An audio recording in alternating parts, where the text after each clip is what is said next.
Addis Abeba. Là où l'Afrique s'est levée, sans jamais redescendre. Addis Abeba, ce n'est pas une ville, c'est une altitude.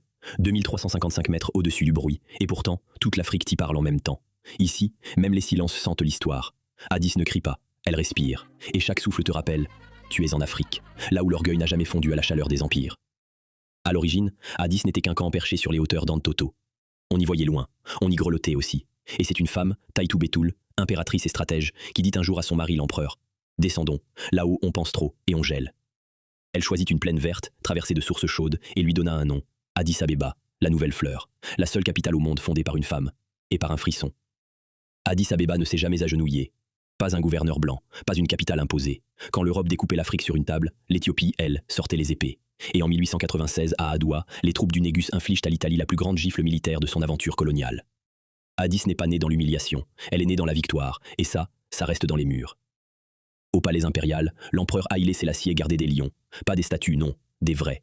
Crinières, dents, paresse royale. On lui demanda un jour, « Pourquoi des lions, majesté ?» Il répondit simplement, « Parce qu'ici, la liberté doit avoir des griffes. » À Addis, même les animaux défendent le territoire.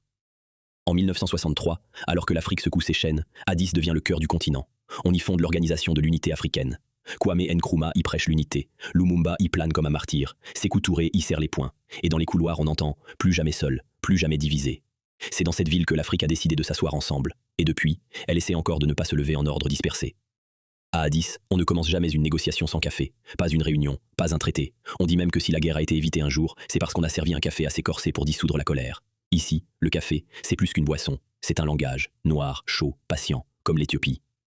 Aujourd'hui, Addis Abeba est un puzzle géant. Des collines sacrées, des minibus qui parlent fort, des immeubles chinois en béton pressé, et toujours, une chèvre qui traverse la route au mauvais moment.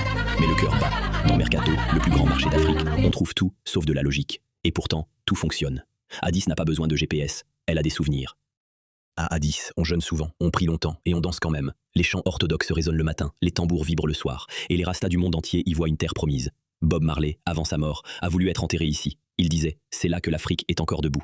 Il n'y est jamais enterré, mais son esprit. Il joue encore la guitare, quelque part, près de Chachaman. Addis Abeba veut dire nouvelle fleur, et cette fleur a traversé la poussière, les invasions, les révolutions, sans jamais perdre son parfum. Elle ne t'impose rien, mais elle te regarde, et dans ce regard, il y a toute l'Afrique qui se relève, doucement, fièrement, irréversiblement. Une ville, une histoire, gravée dans les montagnes, infusée dans le café, et murmurée par les lions.